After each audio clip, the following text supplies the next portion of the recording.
In this video, I'm going to break down the 5 mistakes that I made when I first started selling on Amazon. Welcome back to FBA Unfiltered. If you're new here, my name is Taylor. I started selling on Amazon in 2023 and I learned a lot along the way. And I'm currently partnered in a new product launch, this product right here, that's going to be going live on Amazon in a couple weeks, and we're going to break it all down for you right here on this channel. Stay tuned to the end of the video because I'm going to actually show you how to avoid making the same mistakes as me. So let's get into it. Okay, so number 1, not doing a reverse image search. What do I mean by that? Well, my first logo that I had made, I had done on Fiverr.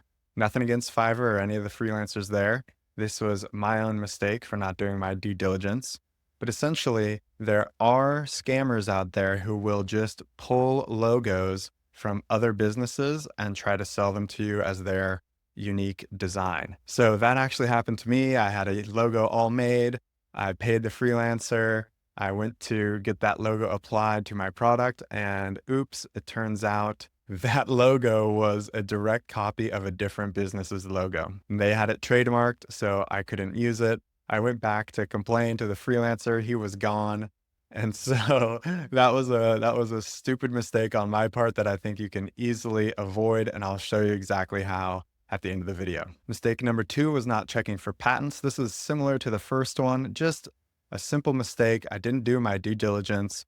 I was actually saved on this mistake by a manufacturer, which is just incredibly lucky on my part. Kudos to them for not manufacturing the product that I wanted to make.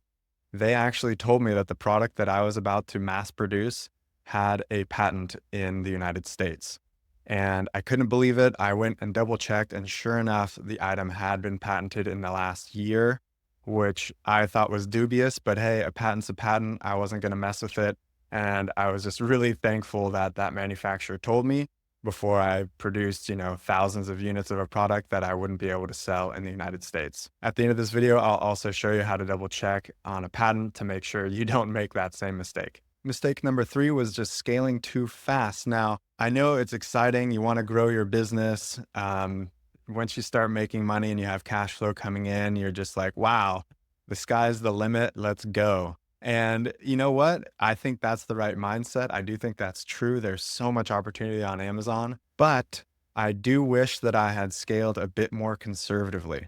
If you've been following the channel, you'll know that I launched 12 products in those first 12 months. That is insane. I don't know anybody else who's done that. Maybe there is. If you have, let me know in the comments. But one issue, and again, I've spoken about this in a previous video, but one issue that comes up when you scale that rapidly is now you're placing reorders for 2, 3, 4 products at a time as the first order runs out of stock.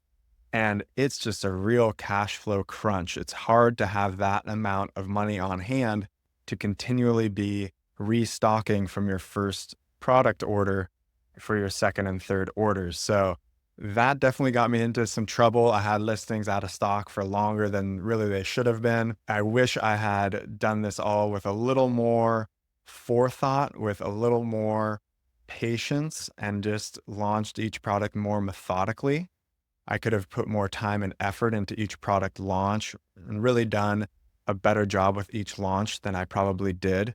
And then I could have gone on to scale in a much more effective and sustainable way. Mistake number 4 was taking money out of the business in that first year. Now, some people, there's a lot of different advice around about, when should you take money out of your business and how early is too early. I won't give any specifics because I think it does vary on a case-by-case basis. I'm just telling you my experience that related to the fact that I went part-time at work and related to the fact that I scaled so quickly, I was facing pressure from 2 different sides. On the one side, going part-time meant that I had less income to work with. But on the other hand, launching all of those products meant that I had more cash flow needs. I had a higher requirement for investment capital into the business to keep it scaling at the rate that I had started scaling. So for me, taking that money out of the business in the first year was a bit of a mistake. I think I could have held on to my job a bit longer and stayed full time, and then just quit entirely cold turkey and focused all of my effort on the business after that. Okay, and mistake number 5 was not hiring a VA. Now, again, this might be a little controversial. It's the first year of the business. We already mentioned some people would say don't ever take money out during that time.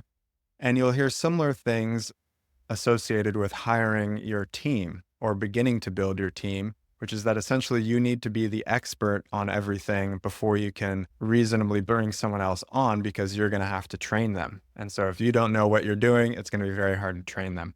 Now, there is some truth to that, but there are some simple things that you can bring a freelancer or part-time virtual assistant on board to do that you can learn very quickly. They're quite simple, and it'll just take some tedious work off of your plate.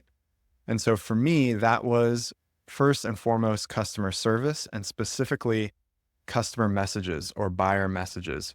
These messages, Amazon likes to have responses to within 24 hours.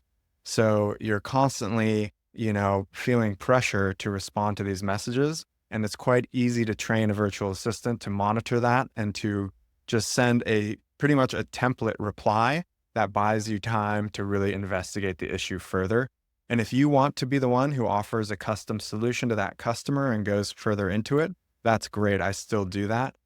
But having that first message kind of almost automated and sent out by the VA just gives you some breathing room, so you're not constantly checking those messages and worrying that you're going to miss the 24-hour mark. Another great thing that the VA has taken over for me is inventory management. And this is an issue that I'll probably talk about more in an upcoming video. But inventory management can be quite difficult, especially if you've gone and launched multiple products in your first year. So you can see how all these mistakes kind of fit into one another.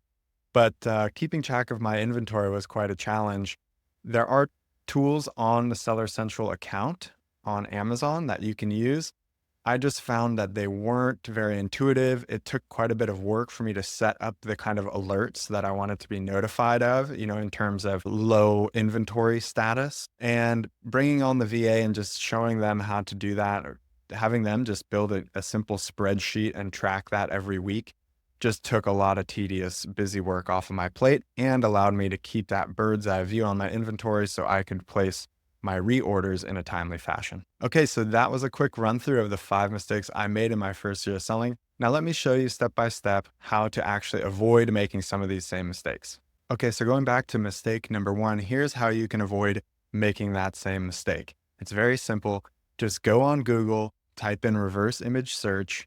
There's even a Google Help link here. Click that, and Google will give you a step-by-step tutorial on how to do one of these quick reverse image searches. But essentially, you're going to upload the image that the freelancer created of your logo, and you'll click search by image here, and then it will tell you exactly what's going on with that image. It will show you search results with that image in it.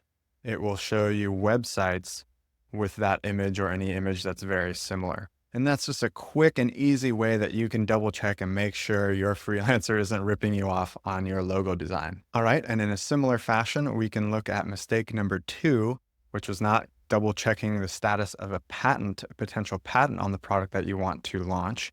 And again, a simple Google search can go a long way here. Just type in patent search. You can go on to the USPTO website. You can even just search for the product. So whatever your main keyword is, or whatever description of your product you put into Google, and just type patent search after that, you can actually find a lot of patents just on a Google search like that. If you're not seeing anything, you can double check the USPTO website. You can search for patents there. And if you really want to get serious about this, and something that I've done in the past, is you can actually go to Fiverr and work with a freelancer to do this.